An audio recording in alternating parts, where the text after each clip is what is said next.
Hey everybody, welcome back out to Trigger Bar Philosopher.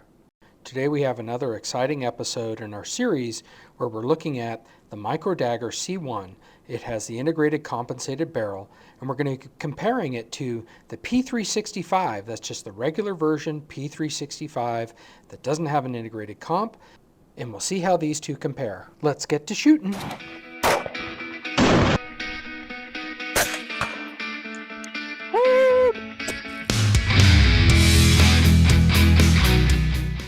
Okay, so let's take a quick look at the two pistols that we're talking about today. We're first going to be taking a look in our series with the Micro Dagger C1. We've done several videos on this.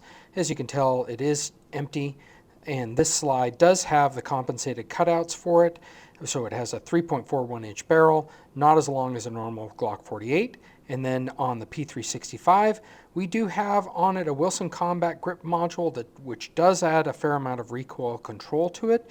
So not much better, but a little bit better than a normal P365. Again, these guns are empty. Let's just lower them so that we can get a good comparison and hold them up side by side. As you can see, the P365 is a bit shorter and has less length on its grip, which allows for just a little bit less purchase. But these two pistols are about the same width, about as close as you're going to get amongst pistols. So they're both right around 1 inch. I believe the Sig is around 1 inch. The Micro Dagger is probably around 1.1 inch, but very similar pistols, a little bit shorter barrel. Again, this is a flush fit barrel, so it's about a 3.1 inch barrel on the Sig, and the Micro Dagger has a 3.41 inch barrel.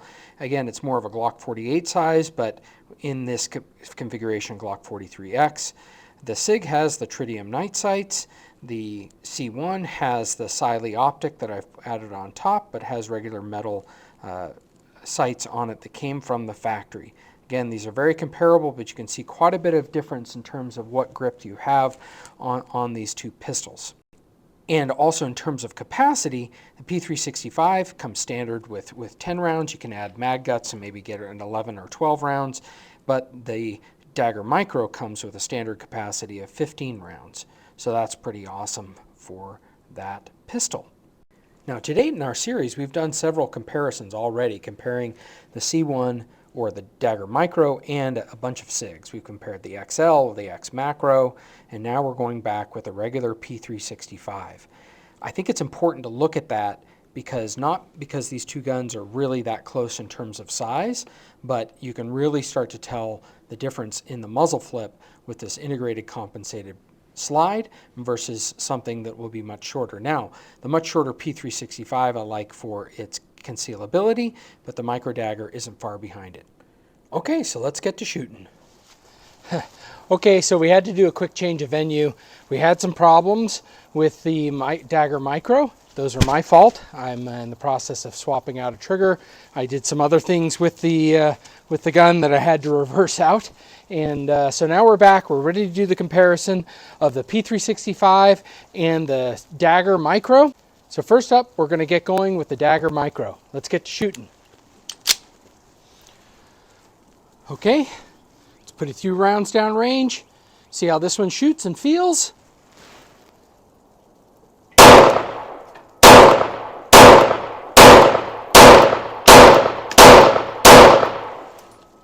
All right, it's performing well. Let's do a few slow motion shots, see how it looks, and see if we can tell about the recoil angles and see how this one does. We've done it before, but let's do it again. Okay, so we're just going to be looking at the C1 and its recoil. We've shown this on a few other videos, but if this is your first time, just take a baseline. We measure the angle. In this case, it's 17 degrees. That's very consistent with other measurements that we've taken in other videos. Now we're going to be doing it a second time. Take a first look at the recoil. Now we'll measure the angle. Again, this isn't super precise, probably plus or minus 5 degrees. We're looking at about 17 and 20 degrees, and that's very consistent with other measurements that we have taken. All right, and so next up, let's take a look at the P365. Okay, we have the Micro Dagger covered. Now we've got the P365. It does have the finger or the pinky extension mags, and these are 10-round mags.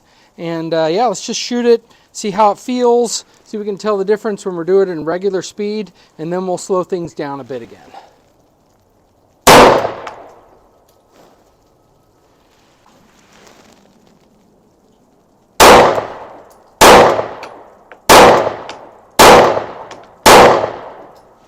All right. And definitely it's a little bit harder to get full purchase on this smaller frame, but you know, the Wilson Combat Grip Module does a pretty good job of helping you. I like the texture on it.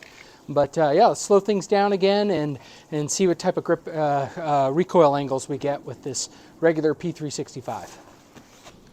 Okay, so we have the P365. Just take a look at this in slow motion. You can see a little bit more angle from the recoil happening, but when we take a measurement, let's just take a look at this. Wow, we went from 17 degrees to 30 degrees. That's almost double the recoil, or almost double the muzzle flip. All of that takes time to get back on target and to reacquire your sights. That's why you have these slide integrated compensators. Taking a look at it again, we get a slightly different measurement this time. Again, this is not a precise process. A lot of variables involved in this. But we do the best we can with this. Again, 28 degrees, 30 degrees, it's all about the same.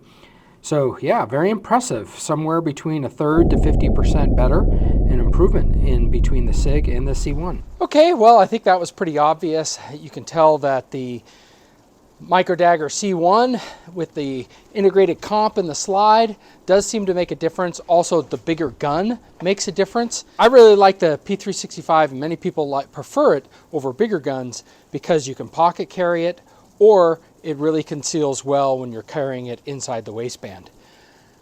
For me, I prefer an even smaller gun if I'm going to be pocket carrying, and I prefer just a little bit bigger gun that I can hold on to. So that's why typically I like the XL size grip, and I also prefer optics on my pistols. But if you're going to go deep concealment, the optic is just something bigger that kind of gets in the way and can be there and maybe just a little bit too bulky for you. So let me know what you think though. Let me see what you saw in these videos. Tell me what you saw in these videos. Was there enough of a difference to make a difference on these integrated slide or those compensators that are built into the slides that make you want to get one? Are you still concerned about the reliability?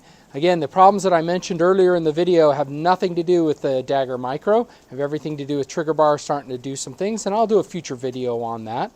But I just wanted to show you these things and these comparisons. Let me know what you think. If there's other guns that you'd like to see compared to the Dagger Micro, let me know. I may not have it available. I pretty much only have the guns that I have in my collection, but who knows, over time I may be able to meet some new friends and do some sharing and do some joint shooting with some folks. So let me know what you think. Please subscribe if you haven't already. Please like the video, and please leave me a comment telling me your thoughts on the Micro Dagger C1 versus the P365. Have a great day, and let's get to shooting.